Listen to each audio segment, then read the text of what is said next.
नमस्कार साथियों, Neeraj career institute की हिंदी कक्षा में आप सभी का स्वागत है। साथियों, जैसा कि मैंने आपसे पहले भी कहा है कि हम आपको थ्योरी के साथ-साथ प्रश्न को भी हल कराते रहेंगे। हमारा प्रयास ये है कि उत्तर प्रदेश पुलिस भर्ती में आए हुए अधिक से अधिक प्रश्नों को हम हल कराते रहें, जिससे कि होने वाली परीक्षा में जो कि 17 और 18 फरवरी को प्रस्तावित है, आप अधिक से अधिक प्रश्नों को हल कर सकें और अपेक्षित सफलता पा सकें। उसी के क्रम में आज एक नई प्रश्नमाला के साथ आप सबके बीच उपस्थित हुआ हूं। आइए देखते हैं इसको। हमारा पहला प्रश्न है, अपने आप यह काम सीख लूंगा इस वाक्य में निजवाचक सर्वनाम है। अपने आप यह काम सीख लूंगा इस वाक्य में निजवाचक सर्वनाम है, तो जान लीजिए ऐसा जहां भी प्रश्न आए अपने आप स्वयं, वहां जान लीजिए ये निजवाचक सर्वनाम होता है और यहां पर निजवाचक सर्वनाम है विकल्प ए आप। क्या है? विकल्प ए इसका सही है और ये है आप। चलिए अब दूसरे प्रश्न पर आते हैं। दूसरा प्रश्न हमारा है, निम्नलिखित में निश्चल का संधि विच्छेद, निश्चल का संधि विच्छेद है निस्धनचल, दूसरा विकल्प निधनचल, तीसरा विकल्प निधनचल और चौथा विकल्प निधनचल। अब देखिए इसमें इसका सही विकल्प है विकल्प बी। हमारा सही विकल्प है, हमारा उत्तर है विकल्प बी निधनचल। और यह संधि है, यह संधि है विसर्ग संधि। ये भी जानते चलिए कौन सी संधि है ये है विसर्ग संधि। जब भी विसर्ग के साथ स्वर मिले या व्यंजन मिले तो जो ये संधि बनती है, इस संधि को क्या कहा जाता है? इस संधि को कहा जाता है विसर्ग संधि। जैसे अधः धन पतन मिलकर क्या हो जाता है? अधोपतन। क्या होता है? अधोपतन। अधः धन पतन मिल गए दोनों, क्या हो गया? हो गया अधोपतन। अधोपतन। ऐसे ही ये किसके उदाहरण है? ये विसर्ग संधि का उदाहरण है। हमारा विकल्प बी सही है। अगला प्रश्न देखिए। अगला प्रश्न है, स्त्रीलिंग शब्द नहीं है अंत्येष्ट, निराली, झुरमुट, इच्छा। अब देखिए अंत्येष्ट, अंत्येष्ट की गई, अंत्येष्ट हुई मतलब स्त्रीलिंग है। निराली, उसकी छटा बड़ी निराली है, इसे ही पता लग रहा है। निराला निराली दो होते ही हैं, ये स्त्रीलिंग है। इच्छा, उसकी इच्छा थी, उसकी इच्छा हुई मतलब ये भी स्त्रीलिंग है। तुम्हारा सही विकल्प क्या है? झुरमुट। हमारे खेत के बीच में एक झुरमुट था, तो झुरमुट क्या है? झुरमुट में जाकर छिप गया। यहां झुरमुट पुल्लिंग है, बाकी तीनों स्त्रीलिंग है। हमारा सही विकल्प है विकल्प सी झुरमुट। अगला प्रश्न देखिए, असरफी की लूट और कोयले पर छाप।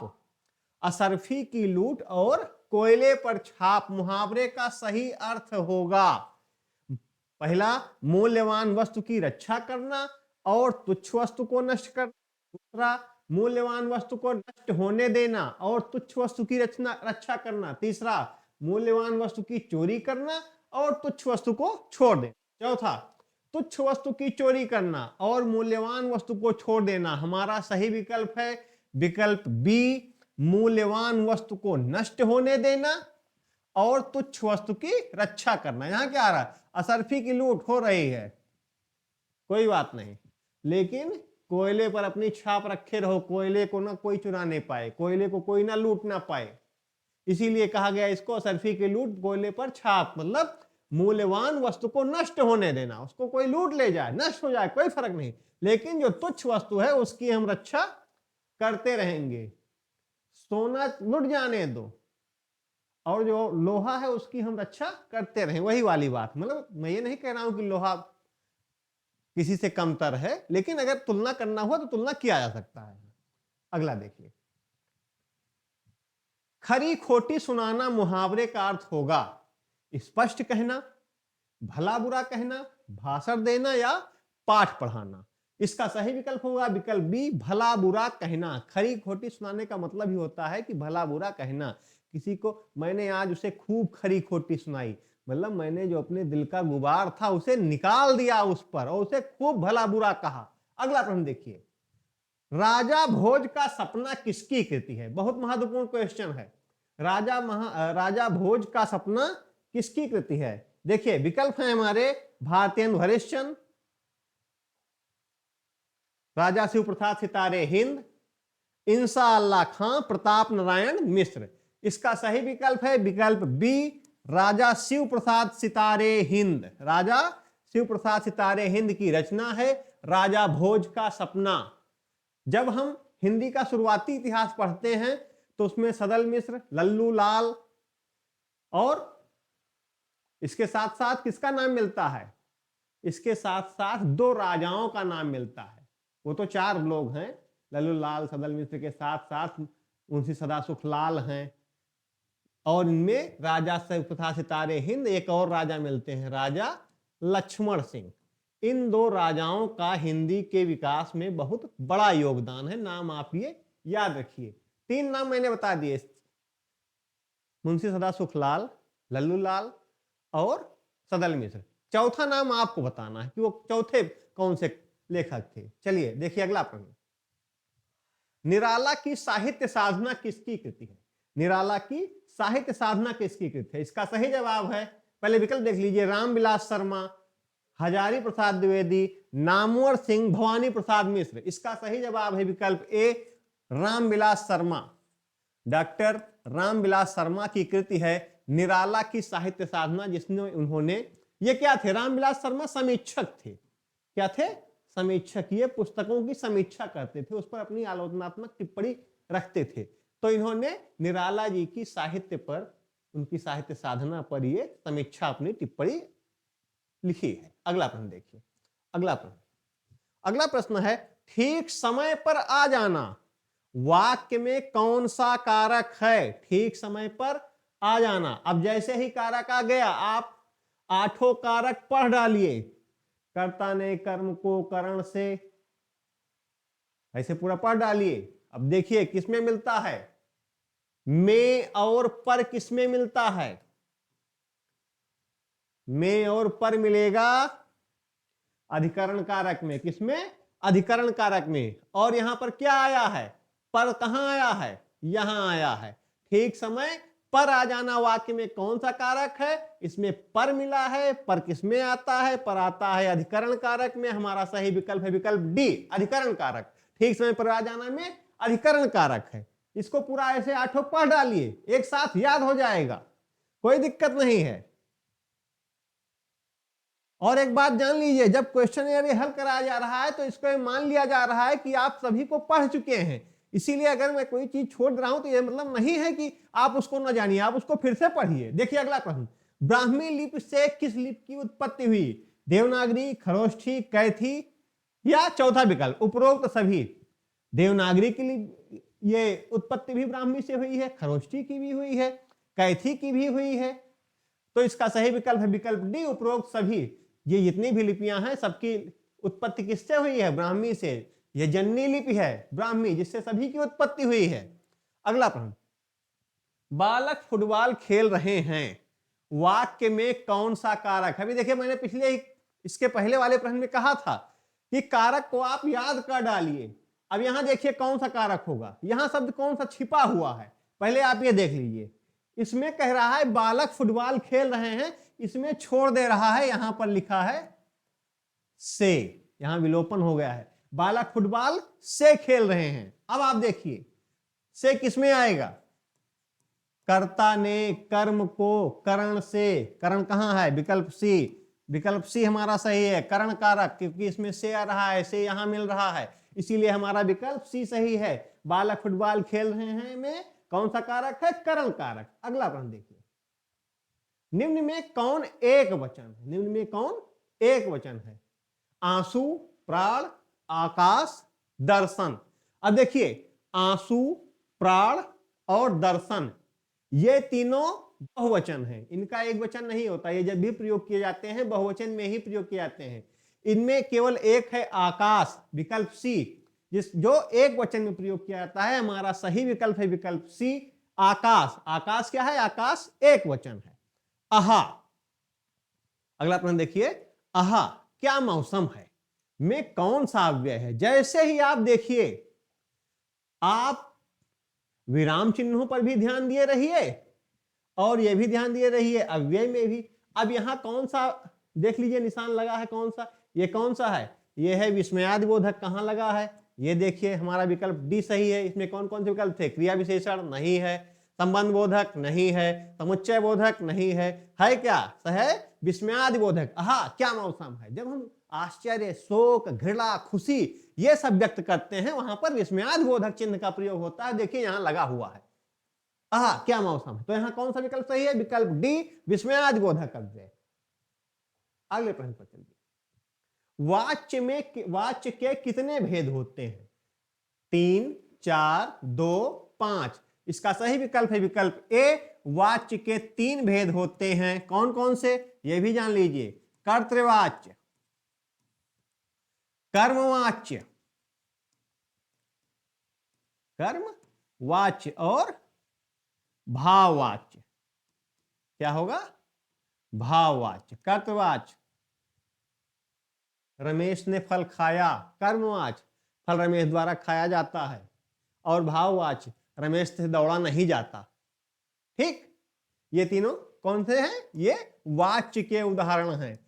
और वाच्य कितने प्रकार के हैं, वाच्य 3 प्रकार के हैं। अगले प्रश्न पर चलिए। प्रत्युपकार प्रत्युपदेश में कौन सा उपसर्ग निहित है।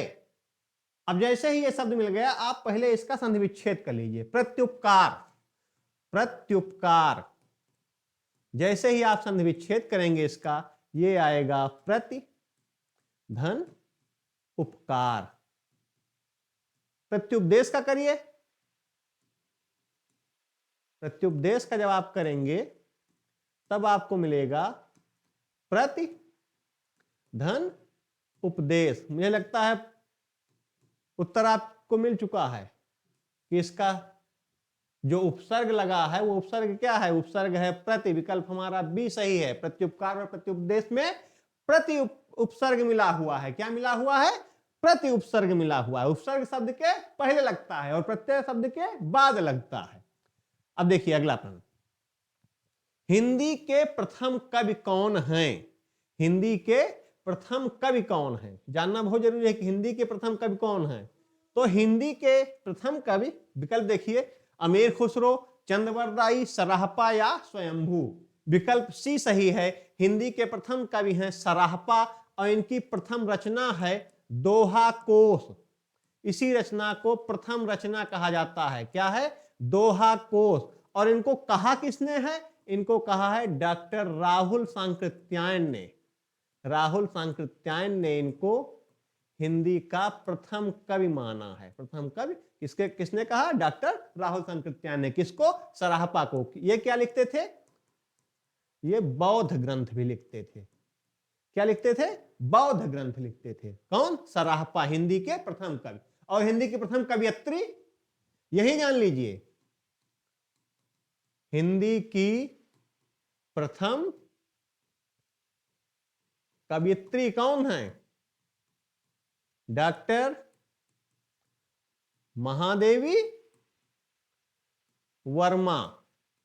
डॉक्टर महादेवी वर्मा, ये क्या है, ये है हिंदी की प्रथम कवियत्री। क्लियर हो गया ना, हिंदी के प्रथम कवि और हिंदी की प्रथम कवियत्री। अगला प्रश्न, दीपक शब्द के उचित पर्यायवाची युग्म का चयन कीजिए। पर्यायवाची युग्म से तात्पर्य वो है कि वे शब्द जिनका अर्थ दीपक निकलता हो। क्या निकलता हो, दीपक या दीपक जैसा निकलता हो।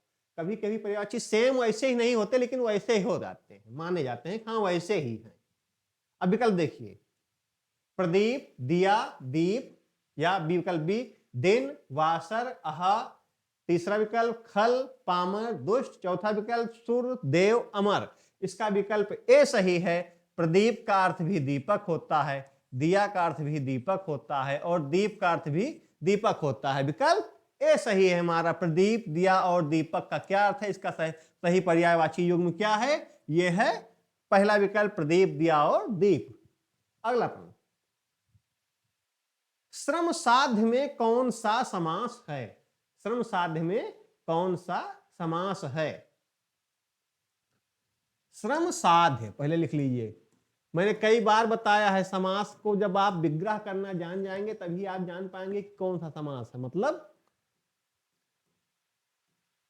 क्या मतलब हुआ इसका? इसका मतलब हुआ कि श्रम जो साध्य है, श्रम जो साध्य है, या श्रम साध्य है जो, श्रम साध्य है जो, है जो। अब जैसे ही आप ये दो शब्द देखिए, है और जो, ये किस में आते हैं? ये विकल्प बी में आते हैं, कर्मधारय समास में। सही विकल्प हमारा क्या है? कर्मधारय समास। बहुब्रीहि नहीं है ये न तत्पुरुष है और न द्वंद्व समास है। इसका सही विकल्प है विकल्प बी, कर्मधारय समास। श्रमधारय में कौन सा, श्रम साध्य में कौन सा समास है? इसमें सही है कर्मधारय समास। अगले प्रश्न पर आइए। हमारा अगला प्रश्न है, जो व्याकरण को जानता है, वाक्यांश के लिए एक शब्द है, वैज्ञानिक, व्याकरण, बहुज्ञ या फिर शास्त्रज्ञ। अब देखिए, वैज्ञानिक किसे कहते हैं? विज्ञान की जानकारी रखने वाले को क्या कहेंगे? वैज्ञानिक। मतलब ये नहीं होगा। बहुज्ञ, जो बहुत जानता हो वो बहुज्ञ होगा। जो शास्त्र जानता हो वो शास्त्रज्ञ होगा। लेकिन जो व्याकरण जानता है उसे कहा जाता है व्याकरण। हमारा विकल्प बी सही है। व्याकरण का ज्ञान रखने वाले को कहा जाता है व्याकरण। मैंने अपनी जो क्लास पढ़ाई हुई है, इससे जुड़ी, भाषा से जुड़ी, उसमें ये बात बताई हुई है कि व्याकरण के जानने वाले को क्या कहा जाता है। आप मेरी व्याकरण वर्ण और वर्णमाला क्लास देखिए, उसमें मैंने पढ़ाया हुआ है कि व्याकरण का ज्ञान रखने वाले को, व्याकरण जानने वाले को व्याकरण कहते हैं। क्या कहते हैं? व्याकरण। साहित्य अकादमी पुरस्कार सर्वप्रथम कब दिए गए थे? साहित्य अकादमी पुरस्कार कब दिए गए थे? बहुत ही महत्वपूर्ण क्वेश्चन, क्योंकि साहित्य अकादमी पुरस्कार और ज्ञानपीठ पुरस्कार में से एक न एक पुरस्कार कब दिए गए थे, या तो ये पूछेगा, या किसकी किस रचना को दिया गया ये पूछेगा, या पूछेगा कि इस रचना को कब दिया गया था। इसीलिए आप ध्यान रखिए, साहित्य अकादमी पुरस्कार और ज्ञानपीठ पुरस्कार आप एकदम नजर बनाए रखिए। जैसे ही कोई क्वेश्चन आए आप उस पर तुरंत ध्यान दीजिए। तो साहित्य अकादमी पुरस्कार कब दिए गए थे? हमारा विकल्प है 1953, 1954, 1955 और 1956। हमारा सही विकल्प है विकल्प सी, 1955। 1955 में पहली बार साहित्य अकादमी पुरस्कार दिया गया था, और यह पुरस्कार दिया गया था माखनलाल चतुर्वेदी को। नाम भी याद रखिए, पहला साहित्य अकादमी पुरस्कार दिया गया था माखनलाल चतुर्वेदी को। और किस रचना पर इनको मिला था? इनकी रचना थी हिम तरंगिणी। ये भी जान लीजिए, पहला साहित्य अकादमी पुरस्कार हिम तरंगिणी पुस्तक पर माखनलाल चतुर्वेदी जी को मिला हुआ था। मध्य प्रदेश में माखनलाल चतुर्वेदी अंतरराष्ट्रीय पत्रकारिता विश्वविद्यालय भी है। चलिए अगला प्रश्न देखिए। निम्नलिखित में कौन सा शब्द बहुवचन है? निम्नलिखित में कौन सा शब्द बहुवचन है? गौ, गौ तो एक वचन ही है। गौ क्या है? गौ एक वचन है। गौ माने केवल एक गाय, बस। यहां पर बहुवचन की कोई बात नहीं है। गाय का वचन गायें होता है। लेखक, लेखक भी एक वचन है, ये भी नहीं है। न ये है न ये है। अनुज, अनुज का अर्थ छोटा भाई होता है, ये भी नहीं है। लेकिन गुरुजन क्या है? गुरुजन, ये क्या है? यही विकल्प हमारा सही है, विकल्प बी। ये किसका बहुवचन है? ये गुरु का बहुवचन है। किसका बहुवचन है? ये गुरु का बहुवचन है। गुरु का बहुवचन क्या होता है? गुरुजन होता है। कहीं कहीं गुरु, कोई लोग लिखते हैं, लेकिन ये सही नहीं है। गुरुवृंद नहीं सही है, मुनिवृंद होता है, गुरुवृंद नहीं होता। यहां पर सही है हमारा गुरुजन। तो इस तरीके से हमने आज की अपनी क्लास में 20 प्रश्नों को हल किया। 20 प्रश्नों को हल किया, उनके जो एडिशनल इंफॉर्मेशन थी वो भी आपको इसके माध्यम से पता चली। और हम अगली कक्षा में एक नई प्रश्नमाला के साथ आप सबके बीच फिर से उपस्थित होंगे। तब तक आप हमारे YouTube चैनल पर जुड़िए, हमारे वीडियोज को देखिए, हमारे चैनल को लाइक कीजिए, सब्सक्राइब कीजिए, शेयर कीजिए अपने दोस्तों के साथ। आप हमारे Telegram channel Neeraj career institute को ज्वाइन कीजिए, वहां पर भी आपको हमारे सारे वीडियोज मिलेंगे। आप हमारे एप्लीकेशन नीरज कैरियर इंस्टीट्यूट पर जाइए, वहां पर आप UP police, UPSI, UP radio operator, जितनी भी भर्तियां हैं, इन सब के अनुसार आप वहां पा सकते हैं। आप वहां पर मॉक टेस्ट पा सकते हैं। आप इसके साथ साथ प्रीवियस ईयर पेपर, जो पिछली भर्ती परीक्षाएं हुई हैं, वहां उनके भी प्रश्नों को आप वहां पा सकते हैं। आप साइन अप कीजिए और वहां से ये जितने भी मॉडल पेपर हैं, टेस्ट सीरीज है पूरी, आप उसको वहां से परचेज कीजिए और उसे हल कीजिए, ताकि आप अधिक से अधिक जितना अधिक अभ्यास करेंगे आपकी सफलता की दर उतनी ही अधिक होगी। इसीलिए कम समय में अधिक तैयारी करने का सबसे बेहतर विकल्प यही है कि आप अधिक से अधिक मॉक टेस्ट हल कीजिए। इसीलिए आप जाइए हमारे एप्लीकेशन पर, वहां उसे देखिए कि कैसे मॉक टेस्ट हैं, आप उनको हल कीजिए और अपने भविष्य को बेहतर बनाइए। हम अपनी अगली कक्षा में आप सबके बीच एक बार फिर से उपस्थित होंगे। तब तक के लिए आप सभी को नमस्कार।